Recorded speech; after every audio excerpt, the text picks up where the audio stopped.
رب اشرح لي صدري ويسر لي امري واحلل عقدة من لساني يفقهوا قولي। আসসালামু আলাইকুম ওয়া রাহমাতুল্লাহি ওয়া বারাকাতুহু। আপনারা যারা উপস্থিত হয়েছেন, সাংবাদিক বন্ধু, সহকর্মী এবং সচেতন নাগরিকরা, আপনাদের সবাইকে ধন্যবাদ। বিশেষ করে বৈষম্যের কারামুক্তিকে ধন্যবাদ এই আয়োজনে আমাদের সহযোগিতা করার জন্য।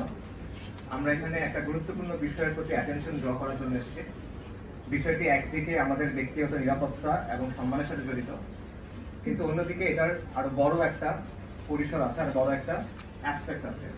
কারণ এখানে এমন কিছু বিষয় যুক্ত যেগুলো এক বা দুজন ব্যক্তির প্রশ্ন না, বরং পুরো দেশ এবং জাতির জন্য গভীরভাবে উদ্বেগজনক। গত 15 জুলাই 2025-এ নিউজ পোর্টালের প্রতিবেদনের সূত্রে আমরা জানতে পারি যে একটি তথাকথিত জঙ্গি মামলায় পলাতক আসামি হিসেবে আমাদের নাম জাকেয়া মাসুদ এবং আমার নাম আসিফ আদনান যুক্ত করা হয়েছে। একই সাথে বিশিষ্ট বক্তা এবং আলেম মাওলানা রেজাউল করিম আবরারের নামও সেখানে যুক্ত করা হয়েছে এবং এই মামলাটি দায়ের করেছে অ্যান্টি টেররিজম ইউনিট ATU। আমরা প্রকাশ্যে চলাফেরা করছি, সেমিনার করছি, বিভিন্ন সামাজিক কাজ করছি, আর আমাদেরকে বলা হচ্ছে পলাতক আসামি। এই ধরনের অভিযোগ একই সাথে হাস্যকর এবং অত্যন্ত দুঃখজনক। আমরা স্পষ্টভাবে জানাচ্ছি এই অভিযোগ মিথ্যা, ভিত্তিহীন এবং রাজনৈতিক উদ্দেশ্য প্রণোদিত। মামলার অভিযোগের যেসব বিষয়ে উল্লেখ আছে তার সাথে আমাদের সরাসরি বা প্রত্যক্ষ বা পরোক্ষ কোনো ধরনের সম্পর্ক নেই। আমরা কোনো অপরাধমূলক কর্মকাণ্ডে জড়িত নই। আমি একজন লেখক, রিসার্চার, অ্যাক্টিভিস্ট এবং পাবলিক স্পিকার। জাকেয়া মাসুদ একজন জনপ্রিয় লেখক ও দায়ী। রেজাউল করিম আবরার একজন জনপ্রিয় বক্তা এবং বিশিষ্ট আলেম। আমাদের সমস্ত কাজ, লেখালেখি, বক্তব্য, কার্যক্রম পাবলিক ডোমেইনে বিদ্যমান। আমরা বিশ্বাস করি উদ্দেশ্য প্রণোদিতভাবে আমাদের নাম এই মামলায় জড়ানো হয়েছে শুধুমাত্র আমাদের ইসলামী আদর্শ এবং চিন্তার কারণে। আমরা বরাবরই দ্বীন ইসলামের স্বার্থ এবং দেশের প্রশ্নে সোচ্চার থেকেছি। দেশি, বিদেশি ও আঞ্চলিক নানা নেফারিয়াস এজেন্ডার বিরুদ্ধে আমরা কথা বলেছি, সমালোচনা করেছি এবং এই কারণে দেশি, বিদেশি এবং প্রতিবেশী বিভিন্ন গোষ্ঠী আমাদেরকে অপছন্দ করতে পারে এবং এটা একটা ফ্যাক্টর হতে পারে। এছাড়া আপনারা জানেন বাংলাদেশে বর্তমানে জাতিসংঘের মানবাধিকার বিষয়ক অফিস খোলার প্রক্রিয়া চলছে। এই পদক্ষেপের অনেকেই বিরোধিতা করেছেন, প্রতিবাদ করেছেন, তবে প্রতিবাদের সবচেয়ে বেশি সোচ্চার এবং সক্রিয় অবস্থান ছিল এবং আছে ইসলামপন্থীদের। আমাদেরকে এইভাবে মিথ্যা মামলায় ফাঁসানোর অপচেষ্টা হতে পারে যে এটি ইসলামপন্থীদের একটা বার্তা দেওয়ার চেষ্টা। আমরা এই ভিত্তিহীন মামলার তীব্র প্রতিবাদ জানাচ্ছি এবং এই মামলাটি শুধু আমাদের জন্য মানহানিকর না, বরং এটা আমাদের নিরাপত্তার জন্য হুমকি। আমরা ইতিমধ্যে আইনি পরামর্শ গ্রহণ করছি এবং পরিস্থিতি অনুযায়ী পরবর্তী পদক্ষেপ আমরা গ্রহণ করবো ইনশাআল্লাহ। এই মামলায় আমাদের নাম জড়ানোর একদিকে মানহানি, যেটা আমি বললাম, অন্যদিকে এখানে নিরাপত্তার একটা হুমকি আছে। কেন? কারণ এদেশে জঙ্গি নাম দিয়ে গুম, নির্যাতন এবং হত্যার লম্বা ইতিহাস আছে। কাউকে জঙ্গি বলার অর্থ বাংলাদেশে হলো তাকে হত্যাযোগ্য করে তোলা। কাউকে যখন জঙ্গি বলা হয় তখন তার বিরুদ্ধে রাষ্ট্রীয় সহিংসতা বৈধ হয়ে যায়। আজকে এই যে মিথ্যা মামলায় আমাদের নাম জড়ানো হলো, কাল এই মামলার রেফারেন্সে আমাদেরকে গুম করা হবে না, বা কালকে এই মামলার রেফারেন্সে আমাদেরকে ক্রসফায়ার দেওয়া হবে না, তার গ্যারান্টিটা কি? কারণ এভাবেই তো আগে হয়ে এসছে। এবং বিষয়টি শুধুমাত্র আমাদেরকে নিয়ে না, এখানে আমাদের যাদের নাম যুক্ত করা হয়েছে তারা সবাই মোটামুটি public figure, prominent figure. I am from a privilege background. অন্য যাদের নাম এসেছে তারা অত্যন্ত জনপ্রিয় ব্যক্তিত্ব। আমাদেরকে যদি এভাবে ভিত্তিহীনভাবে মামলায় যুক্ত করা হয়, তাহলে একজন ইউনিভার্সিটি পড়ুয়া তরুণ অথবা একজন মাদ্রাসা শিক্ষক অথবা একজন নিম্ন মধ্যবিত্ত চাকরিজীবী, তাদেরকে যদি এভাবে মামলায় জড়ানো হয়, তাদের পক্ষে কে কথা বলবে? তাদের পক্ষে কে এগিয়ে আসবে? এভাবে একবার জঙ্গি তকমা দিয়ে মামলা দেওয়ার, হয়রানি করার এবং দমন করার প্রচলন শুরু হলে সেটা কেবল ইসলামপন্থীদের মধ্যে সীমাবদ্ধ থাকবে না, বরং একসময় সেটা সব ধরনের ভিন্ন মতকে দমন করার জন্য ব্যবহার করা হবে। যেমনটা আওয়ামী জাহেলিয়াতের সময় আমরা দেখেছি। আমাদের নিশ্চয়ই মনে আছে 5ই আগস্ট লং মার্চের দিন রাষ্ট্রীয় প্রচারণা করা হচ্ছিল যে ছাত্র জনতার গণ অভ্যুত্থান আসলে একটা জঙ্গি হামলা। প্রত্যেকের মোবাইল ফোনে SMS পাঠিয়ে বলা হচ্ছিল বাইরে জঙ্গি হামলা চলছে, আপনারা বাইরে বের হবেন না। এ থেকেই বোঝা যায় যে জঙ্গি দমনের অজুহাতে কিভাবে এক সময় পুরো সমাজের বিরুদ্ধে দমন পীড়ন চালানো যায়। এবং রাষ্ট্র যখন কারোর উপর সহিংসতা চালায়, কারোর উপর জুলুম করে আর সমাজ চুপ থাকে, তখন অন্যদেরকেও দমন করা সহজ হয়ে যায়। এবং বাংলাদেশে এই দমন পীড়নের শুরুটা হয়েছিল ইসলামপন্থীদের দিয়ে এবং আবারও ইসলামপন্থীদের দিয়ে এই দমন পীড়ন শুরুর পায়তারা চলছে বলে আমরা আশঙ্কা করছি। এই কারণে এই হয়রানিমূলক মামলা শুধু এই মামলায় আমরা যারা অভিযুক্ত তাদের জন্য কনসার্নের বিষয় না, বরং এটা বাংলাদেশের সাধারণ ধর্মপ্রাণ মুসলিম এবং সব নাগরিকের স্বাধীনতার উপর হুমকি স্বরূপ। এই কারণে আমরা মনে করি সকলেরই এই বিষয়টি নিয়ে সোচ্চার হওয়া প্রয়োজন। এবং এই ধরনের অপপ্রচার নতুন না, এই গল্প পুরনো। আওয়ামী জাহিলিয়াতের সময় হাসিনার আগ্রাসহ বিভিন্ন বাহিনী এই ধরনের বানোয়াট অভিযোগে অসংখ্য নাগরিকের উপর জুলুম এবং অত্যাচার করেছে। মন গড়া মামলা দিয়ে অনেক মানুষের জীবন এবং সম্মান ধূলিসাৎ করা হয়েছে। অনেক ইসলামী ব্যক্তিত্ব এবং সাধারণ নাগরিক আয়নাঘরে গুম হয়েছেন, ক্রসফায়ারের শিকার হয়েছে। শেখ হাসিনার শাসনামলে আমরা ফলস ফ্ল্যাগ অপারেশনের ভয়ঙ্কর নজির দেখেছি। দেখা গেছে দারিদ্র পীড়িত সাধারণ মানুষ, পথের রিক্সা চালক, দিন মজুর, শিক্ষার্থী কিংবা গার্মেন্টস কর্মীকেও সন্ত্রাস বিরোধী অভিযানের নামে গুম করা হয়েছে। কয়েক মাস পর মিডিয়ার সামনে আনা হয়েছে, টেবিলের উপর কিছু বই সাজিয়ে দেওয়া হয়েছে, কিছু মোবাইল ফোন সাজিয়ে দেওয়া হয়েছে, সিম কার্ড সাজিয়ে দেওয়া হয়েছে, তারপর বলা হয়েছে এই ব্যক্তি জঙ্গিবাদ বিরোধী অভিযানে তাকে ধরা হয়েছে। এবং কোনো প্রকার প্রশ্ন ছাড়া, কোনো প্রকার জবাবদিহি ছাড়া গণমাধ্যম সরকারি সেই বয়ান প্রচার করে গেছে এবং এই দমন পীড়নের বৈধতা উৎপাদনে কাজ করেছে। এখন আমরা দেখতে পাচ্ছি যে হাসিনার সময় যে চমকপ্রদ সেনসেশনাল জঙ্গি অভিযান ছিল তার অনেকগুলোই ছিল নাটক। এবং এই ঘটনাগুলো ব্যবহার করে একদিকে হাসিনা রিজিম বিদেশিদের কাছ থেকে, বিশেষ করে পশ্চিমীদের কাছ থেকে বৈধতা অর্জন করত, অন্যদিকে জঙ্গিবাদ দমনের নামে এখানে এক ধরনের ব্যবসা গড়ে উঠেছিল, এখানে এক ধরনের ইন্ডাস্ট্রি গড়ে উঠেছিল। জঙ্গিবাদ দমনে পশ্চিমারা ফান্ডিং দিত, সেই ফান্ড থেকে বিভিন্ন এজেন্সি উপকৃত হতো, সরকার উপকৃত হতো এবং ইনফ্যাক্ট অনেক সাংবাদিকও হয়তো বা এই নেক্সাসের সাথে জড়িত ছিল। এবং এই কারণে আমরা দেখেছি যে কোনো দল বা কোনো সংগঠনের সাথে বিন্দুমাত্র সম্পর্ক নাই এমন মানুষকে ধরে অমুক তমুক দলের আমির বানিয়ে দেওয়া হয়েছে। ফেসবুকে নিচে একটা পোস্ট করা হয়েছে, এজন্য মফস্বলের একটা কিশোর কিংবা প্রত্যন্ত গ্রামের কিশোরীকে পর্যন্ত ধরে এনে বলা হয়েছে সে অমুক তমুক জঙ্গি সংগঠনের তমুক শাখার প্রধান।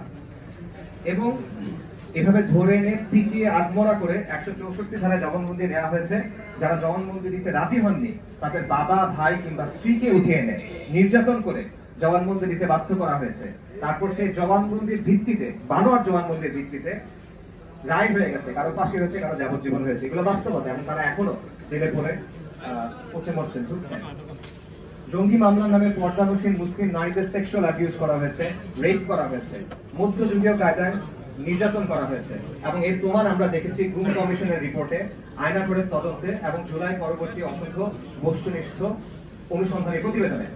এবং আজও সন্ত্রাস দমন আইনের কারণে অনেক নিরীহ মানুষ বন্দী হয়ে আছে এবং এটার অপপ্রয়োগের ফলে অনেক মানুষের জীবন ধ্বংস হয়ে গেছে, অনেক পরিবার ধ্বংস হয়ে গেছে।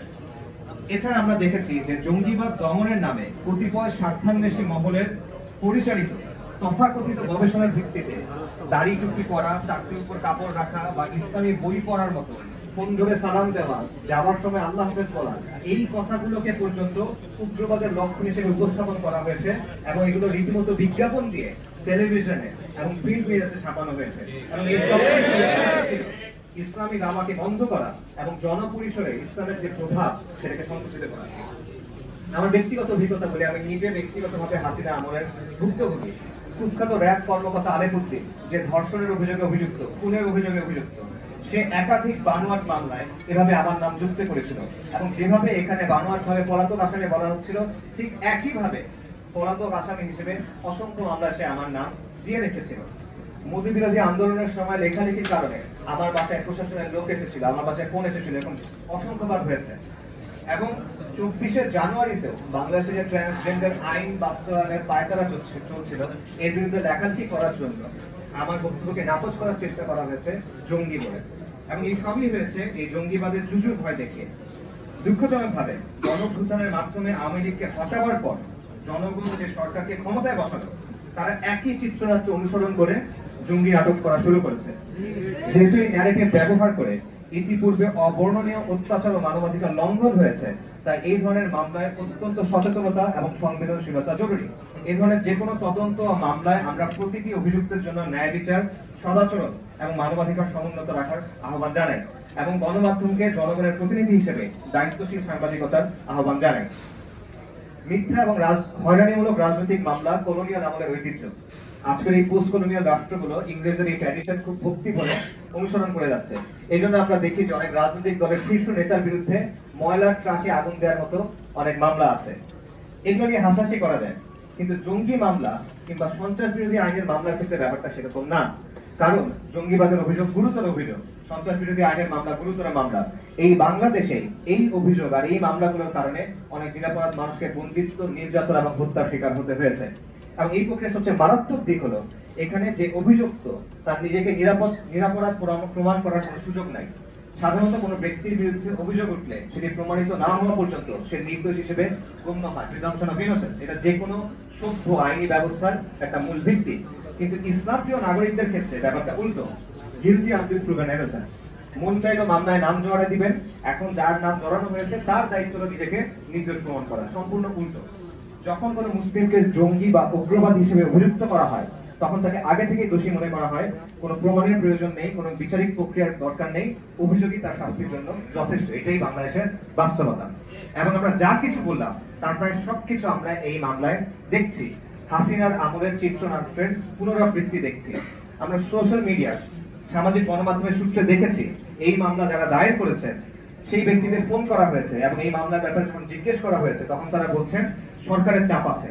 সোশ্যাল মিডিয়া সূত্রে আমরা দেখেছি যে কেউ কেউ এইচইউ হেডকোয়ার্টারে গিয়েছেন এবং সেখান থেকে বলা হচ্ছে তাদের আনঅফিশিয়ালি, অনানুষ্ঠানিকভাবে জানানো হয়েছে যে অভিযুক্ত যারা তাদের মোবাইলে নাকি আমাদের ছবি পাওয়া গেছে, যেটা কোনো পাবলিক সেমিনারে নাকি তারা আমাদের সাথে ছবি তুলেছেন। আমরা অসংখ্য পাবলিক সেমিনার করি যেখানে শত শত কিংবা হাজার মানুষ আছেন এবং তারা অনেক সময় ছবি আমাদের সাথে তোলেন। এই কারণে মামলায় আমাদের নাম দেওয়া হচ্ছে। এটা হলো আনঅফিশিয়ালি বলার কথা। এটা কোন ধরনের যুক্তি? এটা কি মগের মূল্য কিনা? মিক্স রোডে যে বর্বরচিত হত্যাকাণ্ড ঘটলো সেই ঘটনার সাথে যারা জড়িত তাদের সাথে তো অনেক রাজনৈতিক দলের নেতাদের ছবি আছে। আপনি কি ওই কারণে এখন নেতাদের বিরুদ্ধে হত্যা মামলা দিবেন? আমরা নিউজ রিপোর্টে দেখেছি বিভিন্ন এলাকায় অনেকে লবিং করছে, সুপারিশ করছে, চাঁদাবাজি করছে। এরা অনেকে সমন্বয়ক পরিচয় ব্যবহার করছে বা সমন্বয়কদের সাথে ইভেন উপদেষ্টাদের সাথে তাদের ছবি আছে। এখন কি আপনি চাঁদাবাজির মামলার উপদেষ্টার সমন্বয়কদের আসামি বানাবেন? বলা হচ্ছে সরকারের পক্ষ থেকে চাপ আছে। সরকারের কাজটা আসলে কি? গতকালের ঘটনা আপনারা সবাই দেখেছেন। ছাত্রলীগ একটা নিষিদ্ধ সংগঠন, আওয়ামী লীগের কার্যক্রম নিষিদ্ধ। তারা অস্ত্র নিয়ে আক্রমণ করেছে, পুলিশের গাড়ি পুড়িয়েছে, ইউএন এর গাড়িতে হামলা করেছে, পেট্রোল বোমা মেরেছে, পুলিশ সদস্য পিটিয়েছে। সরকার তাদেরকে থামায় না। কিন্তু লেখক, ইসলামী লেখক আর বক্তাদের বিরুদ্ধে জঙ্গি মামলা দেয়া হয়। আওয়ামী লীগ কাল যা করলো তারপরও বাংলাদেশের তথাকথিত সুশীল সমাজ, বাংলাদেশের secular progressive cultural establishment Awami লীগকে কিন্তু মব বলে না, আওয়ামী লীগকে কিন্তু জঙ্গি বলা হয় না। বরং মিডিয়াতে বলা হয় গ্রামবাসী আক্রমণ করেছে, এলাকাবাসী আক্রমণ করেছে। বাংলাদেশের গ্রামবাসীরা কখন থেকে পিস্তল, কাটা রাইফেল, বন্দুক নিয়ে ঘোরাঘুরি করা শুরু করলো? বাংলাদেশের সেকুলার প্রগতিশীলরা আমরা এমনও দেখছি তারা কালকের পর বলছে যে কেউ যদি আওয়ামী লীগ সমর্থন করে শুধুমাত্র আওয়ামী লীগ সমর্থন করার জন্য তাকে দোষী বলা যাবে না। এটা হলো সেই আওয়ামী লীগ যারা গত জুলাই মাসে 2000-এর বেশি মানুষ হত্যা করেছে, যারা 1500 বেশি মানুষকে, বেশি নাগরিককে গুম করেছে, তাদের মধ্যে 300 জনের বেশি নাগরিককে গুমের পর হত্যা করেছে। তারপরও আওয়ামী লীগ সমর্থন করার জন্য কিংবা কালকে যা হলো সেটাকে সমর্থন করার কারণে তাদের জঙ্গি বলা যাবে না, কারো বিরুদ্ধে কিছু করা যাবে না, ঠিক আছে। কিন্তু ইসলামপন্থীদের বিরুদ্ধে বানোয়াট মামলা দেওয়া যাবে, কারণ তারা ইসলামপন্থী। আপনি ইচ্ছা মতো আমাদের গুম এবং নির্যাতন করতে পারবেন, আমাদের মেরে ফেলতে পারবেন। কেউ পাবলিক লেকচারে আমাদের সাথে ছবি তুলেছে তাই আপনার সন্দেহ বশত আপনি নামে কেসে নাম দিয়ে দিতে পারবেন। এই হলো বাংলাদেশের অবস্থা। এটা বাংলাদেশের সমাজ এবং রাষ্ট্রের কাঠামোগত যে ইসলাম বিদ্বেষ সেটার বাস্তবতা। পাশাপাশি আমি এটাও বলতে চাই যে যাদেরকে অভিযুক্ত করা হয়েছে, যাদেরকে গ্রেফতার করা হয়েছে, তাদের ক্ষেত্রে প্রকৃত পরিস্থিতি কি সেটা আমরা জানি না। এখানে প্রপার ইনভেস্টিগেশন প্রয়োজন। আমরা সোশ্যাল মিডিয়াতে দেখেছি যে কেউ কেউ বলেছেন যে এখানে কেউ কেউ আছে যারা ইতিপূর্বে গুমের ভিকটিম ছিলেন, এখানে কেউ কেউ আছেন যারা নাকি ওই সময়টাতে জেলে ছিলেন। এই তথ্যগুলো আমাদের পক্ষে ভেরিফাই করা সম্ভব হয়নি, তবে এই তথ্যগুলো যাচাই করা উচিত। কারণ সো-কল্ড জঙ্গি মামলার ক্ষেত্রে এই সংস্থাগুলো যেসব বক্তব্য তৈরি করে, এই সংস্থাগুলো যেসব বয়ান দেয়, সেগুলো বিশ্বাস করার মতো না, যেটা আমরা ইতিপূর্বে দেখেছি। তো যে অজুহাত আর মামলাকে ব্যবহার করে হাসিনা সরকার এত জুলুম করলো, 1 বছরের মাথায় সেম বয়ান, সেম গল্প যখন সামনে আনা হচ্ছে, তখন সেটা যাচাই করা অত্যন্ত গুরুত্বপূর্ণ যে ব্যাপারটা আসলে কি হচ্ছে। তাদের পরিবারগুলোর সাথে কথা বলা হচ্ছে কিনা, তাদের সাইড অফ দ্য স্টোরি শোনা হচ্ছে কিনা, এবং এই কাজটা মিডিয়া করছে কিনা, মিডিয়াকে ওই ন্যারেটিভকে প্রশ্ন করছে কিনা, নাকি বাহিনীগুলো যা বলছে সেটাই তারা তোতা পাখির মতো আওড়ে যাচ্ছে। এই বিষয়গুলো প্রশ্ন করা দরকার। আমরা মনে করি এই জঙ্গি নাটক মঞ্চায়নের উদ্দেশ্য হলো দায়ী এবং আলেমদের নিরুৎসাহিত করা, জনপরিসরে ইসলামের অবস্থানকে সংকুচিত করা, বিদেশি শক্তিকে খুশি করা এবং সম্ভবত আইন শৃঙ্খলা বাহিনীর ভেতরে কৃত্রিম সাফল্যের গল্প তৈরি করে প্রমোশন নিশ্চিত করা। আমরা স্পষ্ট ভাষায় বলতে চাই জঙ্গি নাটক মঞ্চায়নের এই প্রবণতা বন্ধ করতে হবে। দেশে যেন অতীতের ফ্যাসিস্ট জাহিলি নিপীড়নের পুনরাবৃত্তি না ঘটে, এই জন্য সংশ্লিষ্ট সবাইকে সতর্ক থাকার এবং সোচ্চার থাকার আহ্বান জানাই আমরা চাই না পুরনো জাহিলিয়াত ফিরে আসুক, এবং আমরা স্পষ্টভাবে বলতে চাই ধর্মীয় পরিচিতির কারণে অপবাদ দেওয়া এবং তাদের জঙ্গি হিসেবে উপস্থাপন করা চরম অন্যায়, যা প্রতিহত করা আবশ্যক। ধর্মীয় বিশ্বাস এবং প্র্যাকটিসের কারণে এমন দমন পীড়ন কোনোভাবেই গ্রহণযোগ্য নয়।